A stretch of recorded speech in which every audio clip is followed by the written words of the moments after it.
Bom, irmãos, nós estamos estudando a Confissão de Fé Batista de 1689, já estamos no capítulo 16, que trata de boas obras. Já estamos trabalhando nisso há mais de um ano, e o pastor já, desde o começo, tem falado da importância da confissão de fé na vida da igreja, mas eu queria ressaltar aqui dois pontos que eu considero assim, muito importantes. Toda igreja deveria ter sua confissão de fé. Se vai adotar uma já feita, ou se vai entrar na ousadia, porque é um trabalho ousado de criar uma, não vejo problema nisso, mas é a maneira, a confissão de fé é a maneira que a igreja tem de afirmar e para os seus irmãos aqui dentro ensinar como compreendemos os diversos ensinos contidos nas Escrituras. Então, as Escrituras, elas trazem coisas que às vezes são difíceis para a gente compreender. E esses irmãos labutaram em cima dessa confissão para trazer a compreensão correta das Escrituras. E nós estamos adotando essa compreensão. E toda igreja precisa saber disso. Se você congrega aqui, você tem que entender que a liderança espiritual dessa igreja compreende assim a palavra de Deus.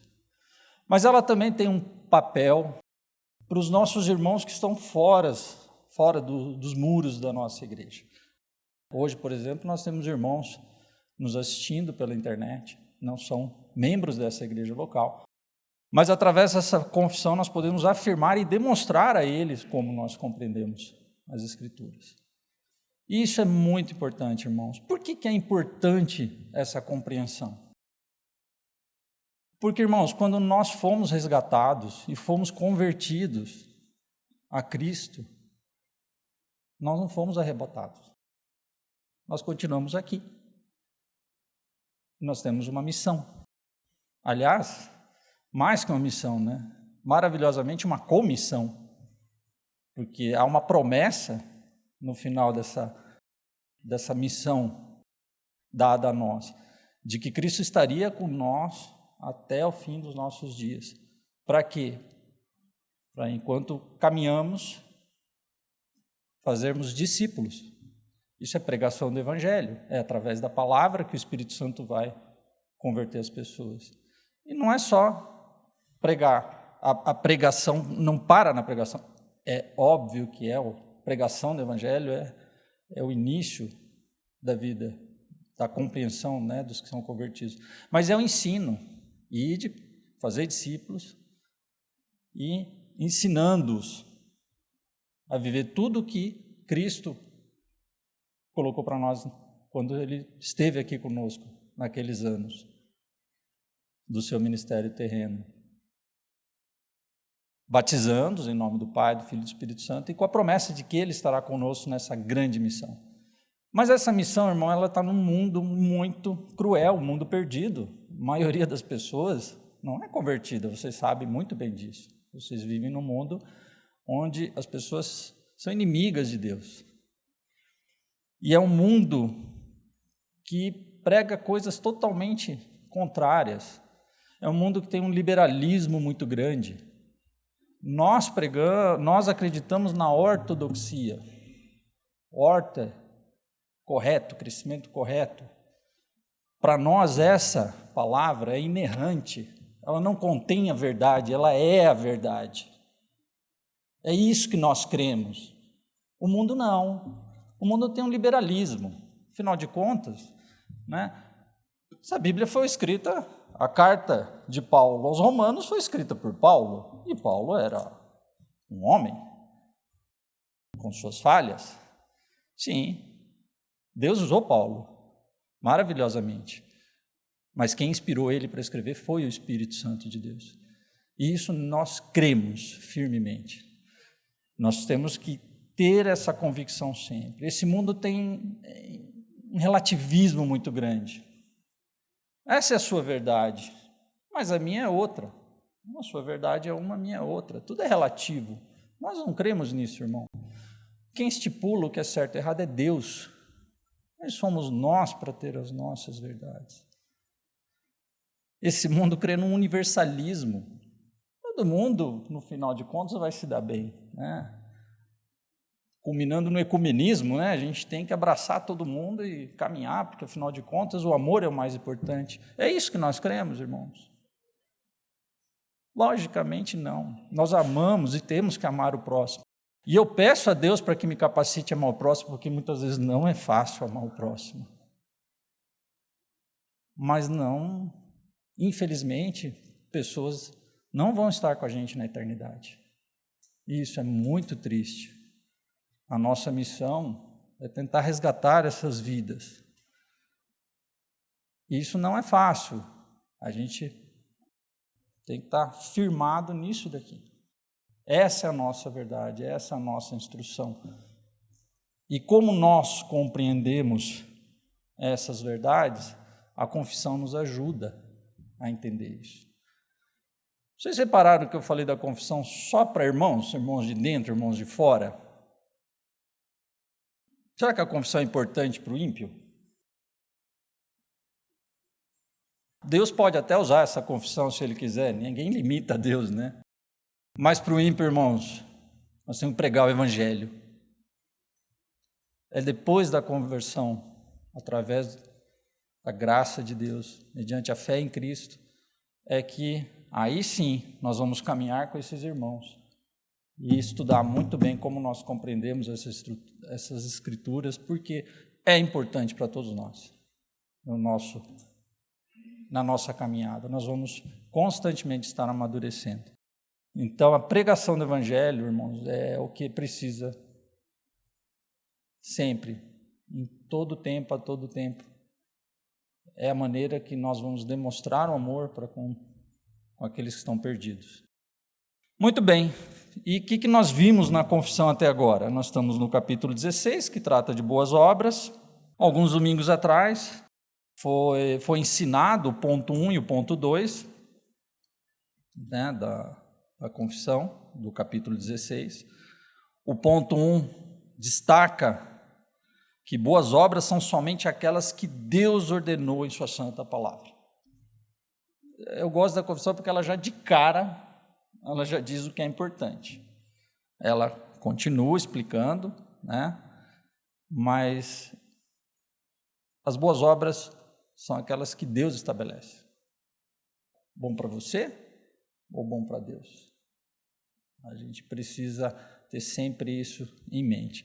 Nesse mesmo domingo foi ensinado o ponto 2, que as boas obras feitas em obediência aos mandamentos de Deus são os frutos e a evidência de uma fé verdadeira e viva. Então, irmãos, fomos convertidos para dar frutos. E uma das maneiras da gente evidenciar os frutos na vida do cristão são as boas obras que Deus coloca em nossas vidas. A gente sabe que o grau de maturidade espiritual é muito variável de irmãos para irmãos. A gente não questiona a conversão de ninguém. É gente que crê em Cristo, tem fé, vai ser salva, mas chega aqui todo domingo, senta, ouve e pouco faz nos outros dias da semana. E isso não é bom. A gente precisa amadurecer, crescer espiritualmente. No domingo passado, nosso pastor pregou sobre o ponto 3, pregação que ressaltou que a aptidão para as boas obras não advém dos próprios crentes, de modo algum. Essa aptidão provém do Espírito Santo. Então, é através da ação do Espírito Santo em nossas vidas que as boas obras colocadas para nós vão ser feitas para a glória de Deus. E agora vamos entrar nos pontos 4 e 5, que são o tema do ensino de hoje. Mesmo os que conseguem prestar a maior obediência possível nesta vida estão longe de exceder e fazer mais do que o que é requerido por Deus. e estão muito aquém do dever que lhes cabe cumprir. Por nossas melhores obras, não podemos merecer junto a Deus o perdão do pecado ou a vida eterna, visto ser grande a desproporção entre as nossas obras e a glória do porvir, e infinita a distância entre nós e Deus. Com nossas obras, não podemos fazer benefícios a Deus, e nem satisfazê-lo pela dívida dos nossos pecados anteriores. Mesmo se fizermos tudo o que nos seja possível, teremos apenas cumprido com o nosso dever, e ainda seremos servos inúteis. Se nossas obras são boas, é porque procedem do Espírito. Contudo, à medida em que são desempenhadas por nós, essas obras vão sendo contaminadas e mescladas a tanta fraqueza e imperfeição que não podem suportar a severidade do julgamento divino. Quando o reverendo Flávio me propôs dar sequência a esse estudo, eu olhei o ponto 4 e 5 e falei, misericórdia. Esse é o ensino que não agrada nem um pouco, né? Porque nos tira de um pedestal assim e nos coloca lá embaixo. Mas coragem, irmãos. Está tudo respaldado na palavra, então a gente precisa absorver esse ensino, precisa entender isso que está sendo ensinado. Então, 4 diz assim: mesmo os que conseguem prestar a maior obediência possível nesta vida, estão longe de exceder e fazer mais do que o requerido por Deus, e estão muito aquém do dever que lhes cabe cumprir. Percebam, irmãos, que esse ponto começa com uma condicional. Mesmo os que? O que isso quer dizer para nós? Que isso não é uma regra, não é uma coisa fácil. Mesmo que acontecesse, na realidade dá a ideia de nem ser possível, né? E ele fala da maior obediência possível. Então, irmãos, ele está falando, a confissão está falando para irmãos, para crentes, para pessoas que já foram convertidas, que têm conhecimento da palavra. E mesmo essas pessoas, no seu melhor, elas não vão atingir o padrão que Deus estabeleceu. Aliás, ele põe aqui, estão longe de exceder e fazer mais do que o requerido por Deus. Essa é uma maneira bonita de falar que é impossível, né? É só uma maneira menos agressiva, né? E não só de exceder, estão muito aquém de chegar nesse limite. Vamos para um exemplo prático, vamos para os mandamentos. Não é mandamentos? Deus não mandou, não é o que Deus estipulou, não é um padrão moral de Deus. Um dos mandamentos diz que não é para mentir. Alguém consegue o cumprimento absoluto desse mandamento? Muito menos exceder, né? Aliás, exceder o que Deus requer já é impossível pela própria natureza de Deus. Nós não podemos ir além do que Deus estabelece. Mas nós estamos muito aquém, irmãos. Pelo menos eu, muitas vezes eu não consigo nem, quando acordo, antes de abrir os olhos, não é nem antes de sair da cama, já estou pecando em pensamento. É incrível a natureza humana como briga com o Espírito que está em nós. E a gente precisa entender, e eu vou colocar uma questão para reflexão nesse ponto. Se você achou muito duro, pense, quem é Deus? E quem é você? Pense um pouquinho. Vamos começar com quem é você. Não precisa falar alto, não, só pense. Eu pelo menos, já acabei de falar. A gente, só pela misericórdia de Deus, porque a gente tem fé na obra de Cristo que é perfeita naquela cruz. Porque se fosse por mim, não teria condição de nada. Mas lá na palavra de Deus mesmo, nós vamos ter a ilustração disso. Nesse versículo que está em Jó, capítulo 9, versículos 2 e 3. Jó era uma pessoa, se tem alguém que chegou perto do padrão estabelecido por Deus, foi Jó. A própria palavra de Deus diz no começo dela que Jó era justo, era temente a Deus, fazia o bem. Apesar de todo o sofrimento que vem nos capítulos que seguem, não foi porque Jó pecou ou porque Jó estava fora do caminho ou estava desgarrado. E ele tem 3 amigos que não tinham uma compreensão totalmente adequada da palavra, mas em alguns pontos eles consolaram e eles afirmaram. E Bildade, no capítulo 8, um capítulo antes desse versículo, ele fez um discurso sobre a justiça de Deus muito correto. Deus é justo.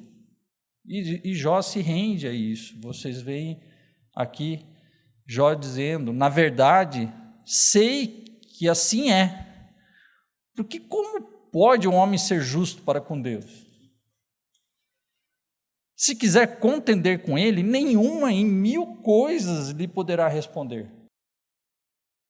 Então Jó se rende e entende que a justiça de Deus é perfeita, e a nossa está longe disso. Interessante, porque você fala em justiça, a primeira imagem que vem na sua cabeça é uma balança, um equilíbrio, E é isso mesmo, ser justo é estar equilibrado. Só que se você colocar a justiça de Deus e a nossa, irmãos, proporção, não tem nada equilibrado aí. É muito diferente. Paulo, quando escreve aos Gálatas, capítulo 5, versículo 17, ele diz assim: porque a carne milita contra o espírito, e o espírito contra a carne, porque são opostos entre si, para que não façais o que porventura seja do vosso querer. A natureza humana, irmãos, está corrompida pelo pecado. Por isso que a nossa justiça nunca vai ser perfeita. Por mais que a gente se esforce, e ser justo, e a gente tem que se esforçar, mas nós temos que entender que a corrupção do pecado nos impede de ser totalmente justos. Lucas, capítulo 17, versículo 10, ele coloca assim: assim também vós, depois que haverdes feito quanto vos foi ordenado, dizei: somos servos inúteis, porque fizemos apenas o que deveríamos fazer. Então é o que a gente comentou, irmão, nós não vamos superar as expectativas de Deus. A gente ouve esse ensino aqui na Terra, quem faz treinamento aí comercial, vendedor, você não tem que atender as expectativas do cliente, você tem que superar as expectativas. Tá bom, isso cabe, num relacionamento entre homens, mas nós, obedecendo e fazendo o melhor, não vamos ter mérito a mais por isso. Isso é obediência. E assim como a gente colocou aqui uma reflexão sobre quem somos nós e como é a nossa justiça, cabe também a gente pensar quem é Deus, qual é o Deus que nós cremos. Porque isso é muito importante, irmãos. A gente muitas vezes negligencia o estudo dos atributos de Deus. É importantíssimo a gente entender esses atributos e saber a que Deus nós servimos. Apesar que é muito difícil, você entender esses atributos, porque são coisas que muitas vezes ultrapassam o nosso entendimento. Nós temos boas literaturas sobre isso. Eu, particularmente, posso recomendar um livro do Tozer chamado Mais Perto de Deus, ou outro do irmão Heber Carlos de Campos, O Ser de Deus e Seus Atributos, porque eu tenho esses livros, então sei que são bons. Existem outros, se perguntar para o pastor, ele vai ter as sugestões também. Mas, irmãos, se vocês não tiverem livros sobre isso e não puderem ainda, através de uma literatura séria, estudar esses atributos, vamos abrir o Salmo 139. Eu acho que é um bom começo para a gente entender que Deus é esse. Salmo 139. Esse barulhinho de papel é uma melodia para os ouvidos. Abrindo as Bíblias. Então, um desafio para vocês, irmãos. Nós não vamos ler ele inteiro, só alguns trechos, mas estudem, leiam esse salmo essa semana. É um salmo de Davi, e ele começa dizendo sobre a onisciência de Deus. Senhor, tu me sondas e me conheces. No 2, ele diz, penetra os meus pensamentos. No 3, conheces todos os meus caminhos. E no 4, ainda a palavra que não chegou à língua, e tu, Senhor, já a conheces toda. Já pararam para pensar nisso, irmãos? O poder de Deus, a onisciência de Deus. A partir do 5, ele destaca a onipresença de Deus. Ele pergunta no 7, para onde eu me ausentarei do teu espírito? Para onde fugirei da tua face? Se suba aos céus, lá estás. Se faça a minha cama no mais profundo abismo, lá estás também. Deus está em todo lugar. E glória a Ele por isso, porque nós precisamos dEle e Ele está presente. Onde nós estivermos, Ele vai estar presente. Do 11 ao 16, ele fala da onipotência de Deus. Maravilhoso. No 13, ele fala, pois tu me formaste no interior, tu me teceste no seio da minha mãe. Lá no 16, ele diz, e no teu livro foram escritos todos os dias, todos os meus dias, cada um deles escrito e determinado, quando nenhum deles havia ainda. Então, irmãos, sugestão para vocês essa semana, leiam esse salmo, estudem, meditem, orem a Deus por entendimento e se aprofundem no conhecimento do Deus que nós cremos. Vamos caminhar, porque o pastor me fez um sinal que eu tenho 2h30. Então, vamos lá, tem tempo ainda. Ponto 5. Por nossas melhores obras, não podemos merecer junto a Deus o perdão do pecado ou a vida eterna, visto ser grande a desproporção entre nossas obras e a glória do porvir, e infinita distância entre nós e Deus. Com nossas obras, não podemos fazer benefícios a Deus e nem satisfazê-lo pela dívida de nossos pecados anteriores. Então fica muito claro, esse é o primeiro terço do ponto 5, só dividir em 3. Fica muito claro aqui o que a palavra de Deus diz, a salvação nunca vai ser por obras, porque nós não temos condições de cumpri-las. Como satisfazer então a justiça de Deus? Perguntinha para reflexão. Quem estabelece o que é justo? Deus sempre age de acordo com o que é certo e Ele próprio é o padrão final do que é certo. Então é nele, é em Deus que nós deveremos procurar o padrão do que é justo. Paulo aos Romanos escreve, visto que ninguém será justificado diante dele por obras da lei, em razão de que pela lei vem o pleno conhecimento do pecado. Então Deus, no todo o caminhar com a humanidade, Ele lidava diretamente com as pessoas, com Noé, com Abraão, Isaac, Jacó, e Ele passava os ensinos. Isso é maravilhoso imaginar, né? Deus ensinando você pessoalmente, né, passando.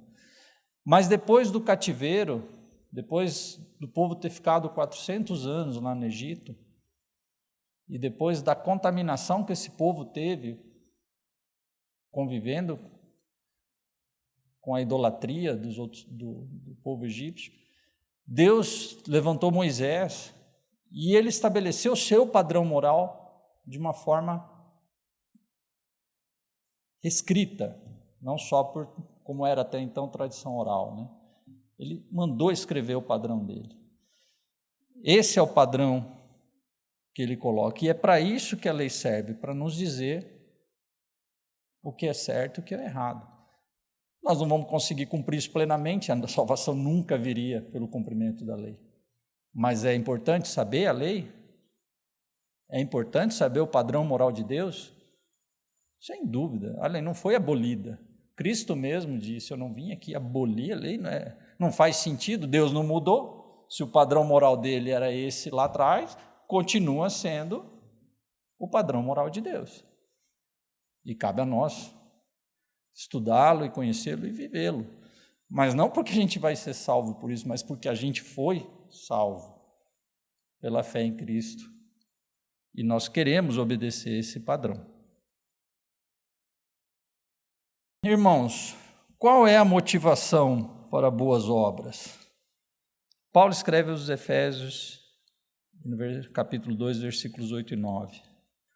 Porque pela graça sois salvos, mediante a fé, e isso não vem de vós, é dom de Deus, não de obras. Por quê? Para que ninguém se glorie. Irmãos, obras, se não forem na dependência do Espírito Santo, elas nos tornam orgulhosos, porque a tendência é atribuirmos os méritos a nós mesmos. Isso precisa estar claro na nossa cabeça, porque a gente pode escorregar nisso. O orgulho, né? Eu posso, né? Eu sou, eu fiz. Se não estiver na dependência do Espírito, irmãos, a vanglória é a nossa trupicada mais feia, a gente vai dar de nariz no chão. E quem decide a quem será atribuída a justiça? Paulo diz em Romanos, e assim também que Davi declara ser bem-aventurado o homem a quem Deus atribui justiça, independente das obras.